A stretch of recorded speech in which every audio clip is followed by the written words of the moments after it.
Bonjour et bienvenue sur la chaîne de Maître Phare Tarot.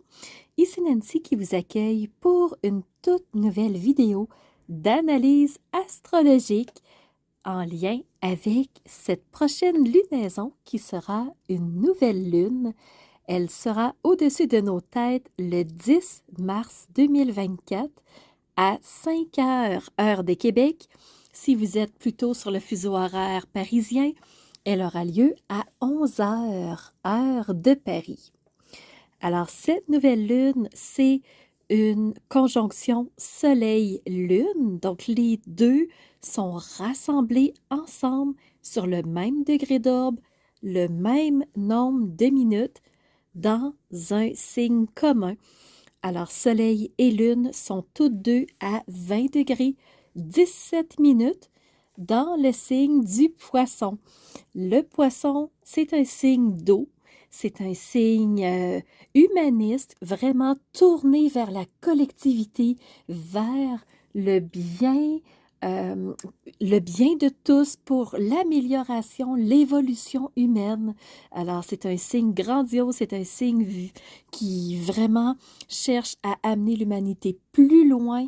Donc, c'est vraiment un signe qui est grand, qui est ample, euh, qui est soutenant par rapport à l'être humain. Donc, c'est vraiment un signe aidant. Et là, ben, on a le soleil, donc, qui représente la chaleur, l'éclairage, notre identité propre, hein, aussi le soleil, tandis que la lune, pour sa part, c'est plutôt une énergie féminine qui représente les intuitions, les perceptions, c'est vraiment nos ressentis. Alors, dans un signe d'eau tel que le poisson, ben, on va vraiment porter plus notre attention à comment on peut faire pour améliorer les choses, pour que tous ensemble, on puisse être vers du positif. Donc ça, c'est la première conjonction, c'est ce qui place notre nouvelle lune. Alors, si on regarde un petit peu plus loin, j'aime bien regarder comment sont placées les planètes. Et moi, en tout cas, d'entrée de jeu, ça me frappe l'œil immédiatement parce que les planètes sont toutes concentrées à l'intérieur de 4 signes. Donc, ça commence dans le signe du Verseau avec Pluton, qui est à 1 degré 27 minutes, jusqu'à cet Uranus dans le signe du Taureau à 19 degrés 53 minutes. Alors, à l'intérieur de ces 4 signes du zodiaque, nous avons toutes les planètes concentrées. Alors, c'est un amalgame de planètes, c'est assez soutenu, c'est assez dense, et c'est ce qui fait que quand la Lune passe à la hauteur d'une planète, ben, elle réactive cette planète-là à chaque fois. Ça peut être un astre, ça peut être un astéroïde. Donc, c'est un ciel très mouvementé, on le sent, on a l'impression d'être toujours au pas de course, d'avoir les talons aux fesses, donc ça va très, très vite. Et c'est le fait que les planètes sont extrêmement rapprochées les unes des autres.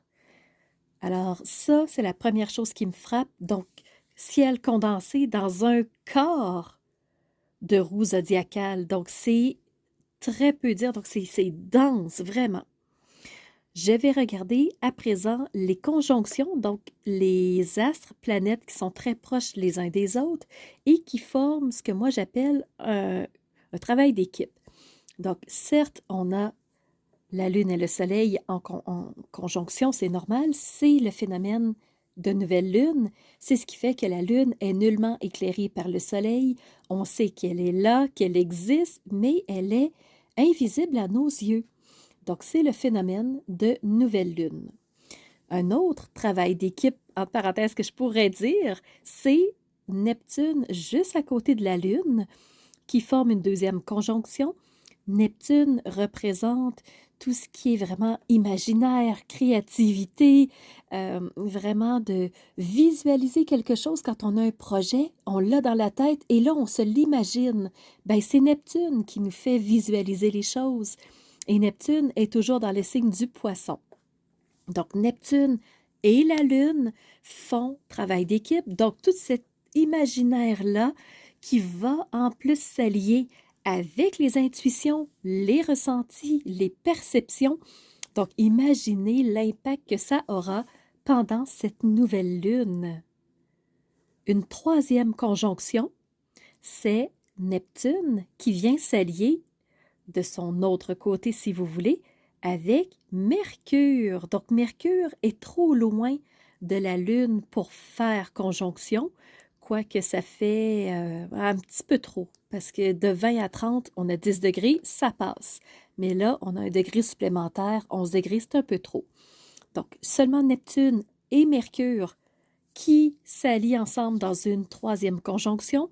Alors, l'imaginaire, la créativité, visualisation va aller s'allier avec ce Mercure qui est nouvellement entré dans le signe du Bélier. Il est encore à 0 degré, donc tout nouvellement rentré dans ce signe de feu. Et Mercure représente la communication, les échanges verbaux, les mots qu'on utilise, donc la façon qu'on a en tant qu'humain pour se faire comprendre. Donc, tout ce qui est de mots, de ton de voix, d'échange, pas le non-verbal, vraiment le verbal.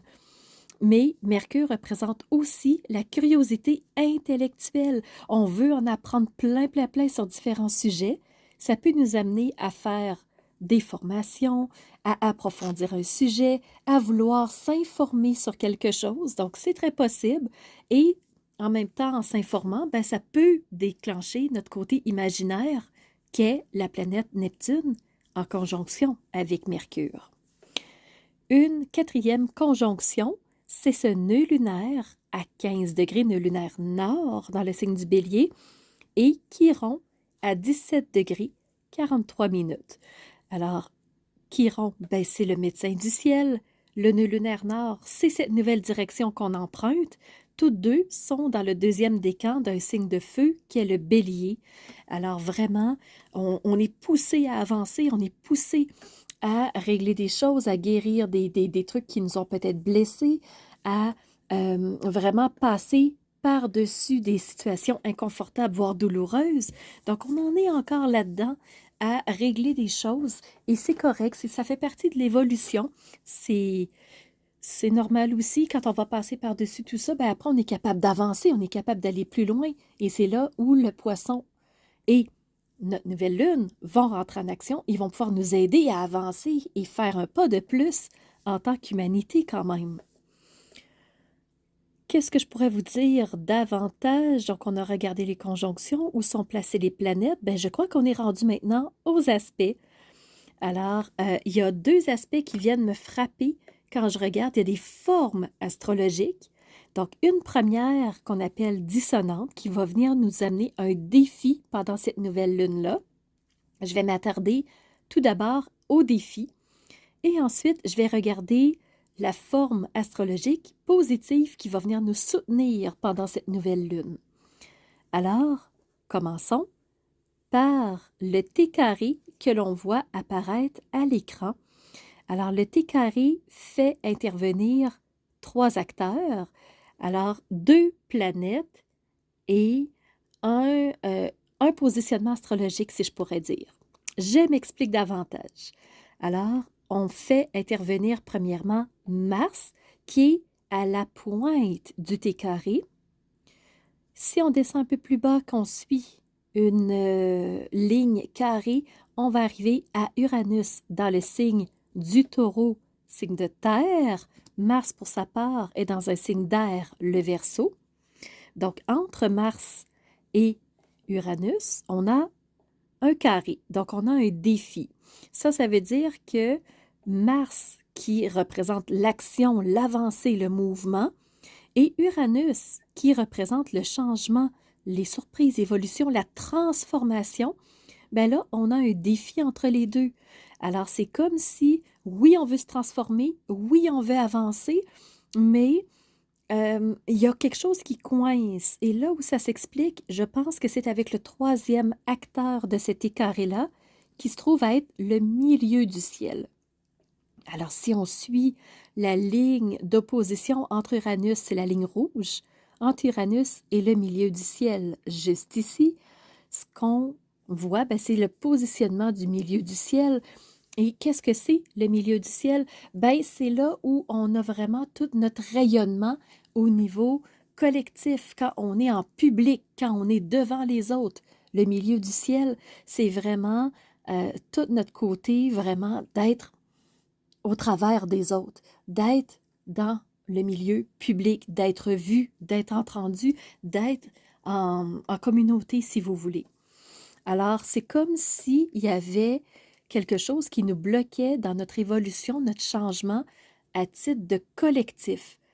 Et personnellement, ce que ça me fait penser, c'est oui, il y a des changements qui vont se passer, mais ça va être plutôt des micro-changements euh, entre chacun de nous à titre individuel. Alors, on a tous des choses à régler, on a tous des réalignements à faire, on a tous des transformations à opérer. Et quand on va être plus opérationnel, là, on va pouvoir ensuite penser à avancer à titre collectif. Mais avant de faire avancer tout le monde, ben, je pense que chacun, à titre personnel, je pense qu'on a tous des choses à réajuster. On a tous des croyances à défier. Donc, des croyances, ça peut être des croyances qui sont limitantes, qui nous enferment, qui nous limitent.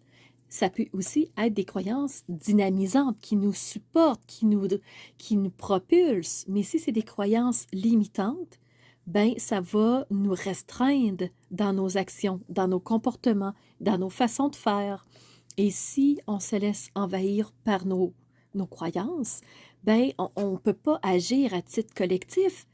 Par exemple, si je prends seulement le thème du racisme, il y en a encore beaucoup des gens qui sont racistes, qui veulent rien savoir de quelqu'un de couleur ou quelqu'un de couleur veut rien savoir d'une personne blanche. Mais si on se braque contre l'autre en disant moi je suis meilleur, l'autre est inférieur, on ne peut pas avancer collectivement parce qu'on ne se rejoint pas ensemble. C'est ce qui fait que chacun de notre côté, on a des choses à régler s'il y a des limitations qui nous empêchent de nous rejoindre.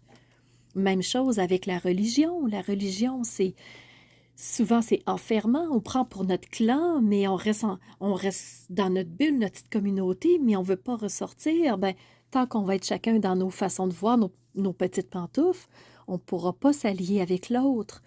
Alors oui, on veut avancer à titre de communauté, à titre humain, à titre vraiment de peuple, mais tous les peuples doivent se donner la main pour qu'un collectif total, complet, uniforme puisse être capable d'avancer. Alors un T carré, pour moi, ça s'explique qu'il soit là. Malgré tout, ça serait agréable qu'il ne le soit pas, mais euh, on a encore des choses à changer, des points de vue à modifier, des paroles à transformer, des pensées à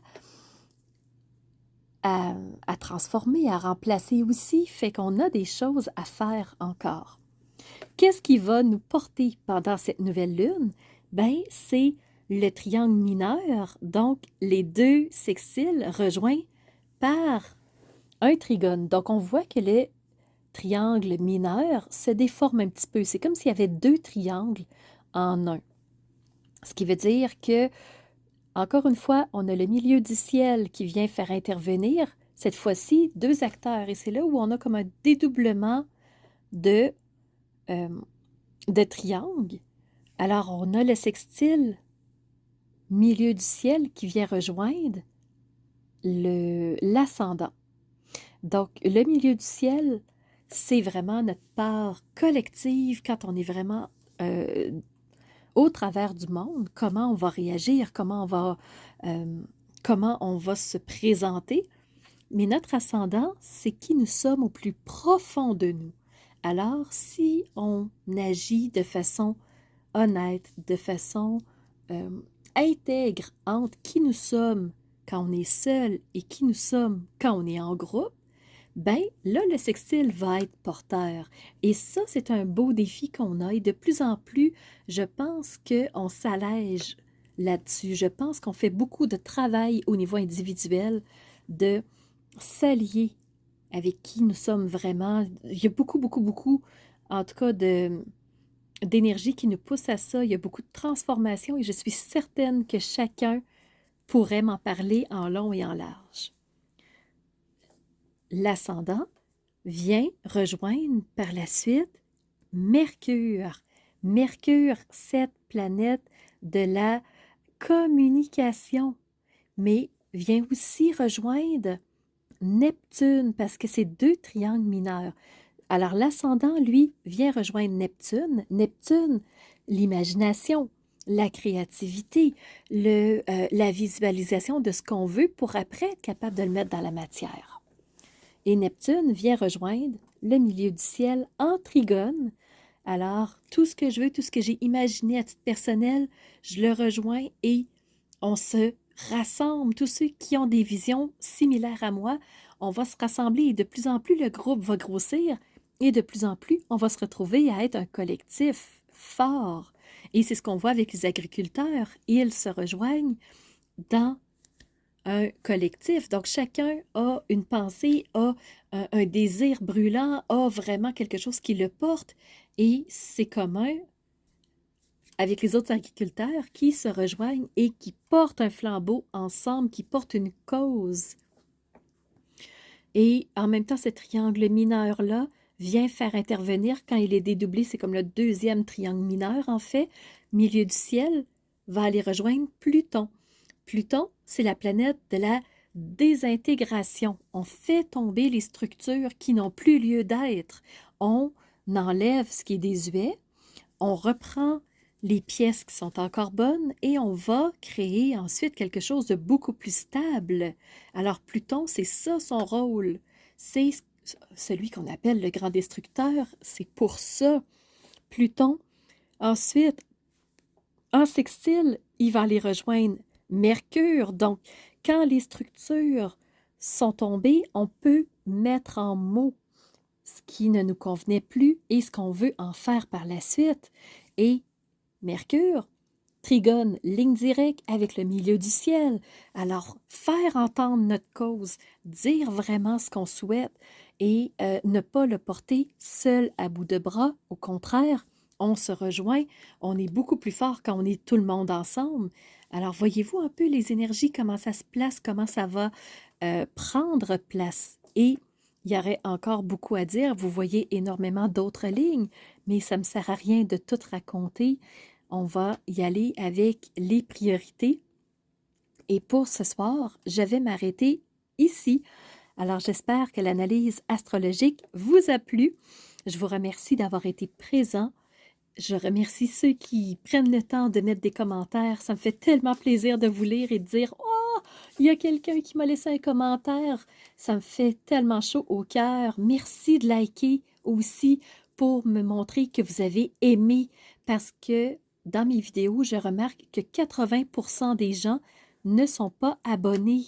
Alors, il y a beaucoup de gens qui passent, mais très peu qui s'abonnent et c'est dommage parce que si vous avez aimé une fois, ben c'est un style que moi je maintiens, c'est ma façon de faire. Alors si vous avez aimé, n'hésitez pas à liker et à vous abonner. Comme ça, vous allez en recevoir tout plein. Et c'est à chaque lunaison, nouvelle lune et pleine lune, donc 2 fois par mois, vous recevez une analyse astrologique. Et les 12 signes, c'est quand même très important. Avant de finir la vidéo, j'aimerais faire une parenthèse sur les 12 signes qui ont été tournés aujourd'hui même aussi et le mot d'ordre qui est vraiment revenu souvent dans tous les signes. En fait, vous allez le revoir dans votre signe, dans votre ascendant, dans votre signe lunaire aussi. Alors, ce qui est ressorti, c'est lâcher prise. Arrêtez de lutter. Arrêtez de tenir entre nos griffes un morceau qu'on ne veut pas laisser partir, mais plutôt laisser couler. Arrêtez de se cramponner à quelque chose et de dépenser des énergies que vous auriez besoin ailleurs. Vraiment, le lâcher-prise pour cette nouvelle lune est le mot d'ordre pour les 12 signes et je pense qu'il est nécessaire que chacun le sache et en soit conscient. Alors, je vous invite fortement à aller visiter votre signe astrologique, solaire, lunaire, ascendant si vous les connaissez, pour savoir exactement à quoi vous attendre, parce que le mot d'ordre, c'est vraiment ça, lâcher prise. Arrêtez de se battre, mais plutôt flotter sur l'eau pour se maintenir à flot, ça va être nécessaire. Alors, là-dessus, je vous souhaite à tous une très belle fin de journée, une très belle journée si elle commence, et à bientôt pour une toute prochaine vidéo. Alors, c'est ce qui fait tour de ma présentation, point de vue astrologique. Alors, j'espère que vous avez aimé cette analyse-là. Si c'est le cas, n'hésitez surtout pas à mettre un pouce en l'air et surtout continuez de vous abonner. Je vois qu'il y a beaucoup de nouveaux qui viennent me rejoindre. C'est vraiment... ça fait chaud au cœur de voir que ça montre, que les gens s'intéressent à ce que je partage comme information. Et n'hésitez surtout pas à me laisser des commentaires de ce que vous avez aimé, de ce qui vous a rejoint. Et je vous laisse aussi mon adresse courriel si vous voulez m'envoyer un message privé. Certaines personnes n'aiment pas laisser un message public que tout le monde peut lire. Alors, mon adresse courriel est info@commercialmaitrefort.com. N'hésitez surtout pas si vous voulez entrer en communication avec moi. Et sous la vidéo, il y a toujours mes services qui sont dans le petit plus. Alors, vous pouvez savoir quel est mon univers, qui je suis, allez fouiller un peu plus sur moi. Et si vous avez besoin d'un tirage de tarot personnalisé, si vous voulez une analyse de votre carte du ciel de naissance, je peux vous faire ça avec grand plaisir. On peut aussi se rencontrer pour un coaching si vous avez besoin d'être guidé par rapport à un ou plusieurs domaines de vie pour faciliter votre route par la suite. Ça me fera plaisir. Alors, c'était Nancy de la chaîne Maître Phare Tarot qui vous offrait cette vidéo avec le cœur, et n'hésitez pas à surveiller les réseaux sociaux. Vous savez que dans 48 heures, les 12 signes sortiront. Alors, on se revoit pour les 12 signes. À bientôt.